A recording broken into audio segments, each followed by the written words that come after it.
12 दिनों तक इजराइल और ईरान में चली जंग के बाद भी ईरान के हौसले पस्त नहीं हुए। ईरान लगातार अलग अलग तरह से अमेरिका और इजराइल को चुनौती पेश करा है। एक तरफ खबर सामने आ रही है कि ईरान अपनी वायुसेना को मजबूत करने में जुटा है, तो वहीं दूसरी तरफ ये भी बात सामने आई है कि ईरान अब खुले तौर पर अमेरिका को ललकार रहा है। ईरान के विदेश मंत्री सैयद अब्बास अराक्ची ने अमेरिका को अपने निशाने पर ले लिया।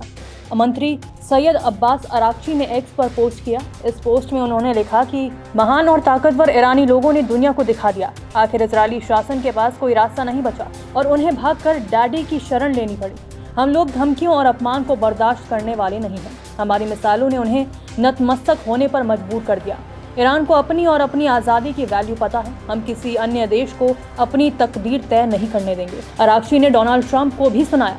उन्होंने लिखा कि अगर अमेरिकी राष्ट्रपति डील को लेकर सिंसियर थे तो उन्हें खामनेई के खिलाफ अपमानजनक बातें नहीं करनी चाहिए थी।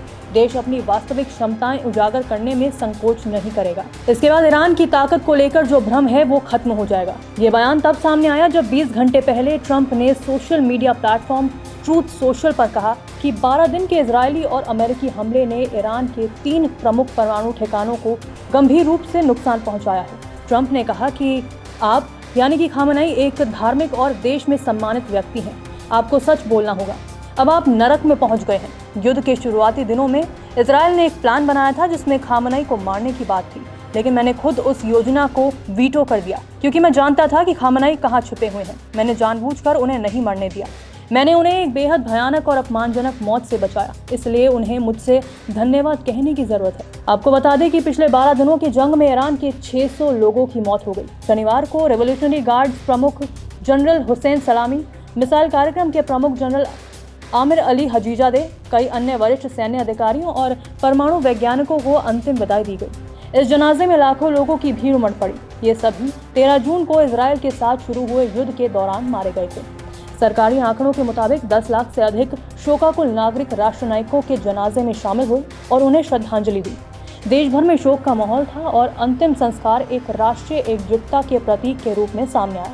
भीड़ में शामिल लोगों ने ईरान के सर्वोच्च नेता अयतुल्ला अली खामनेई की तस्वीरें हाथों में ले रखी थी और मौत अमेरिका को, मौत इजराइल को जैसे नारों के साथ विरोध प्रकट किया।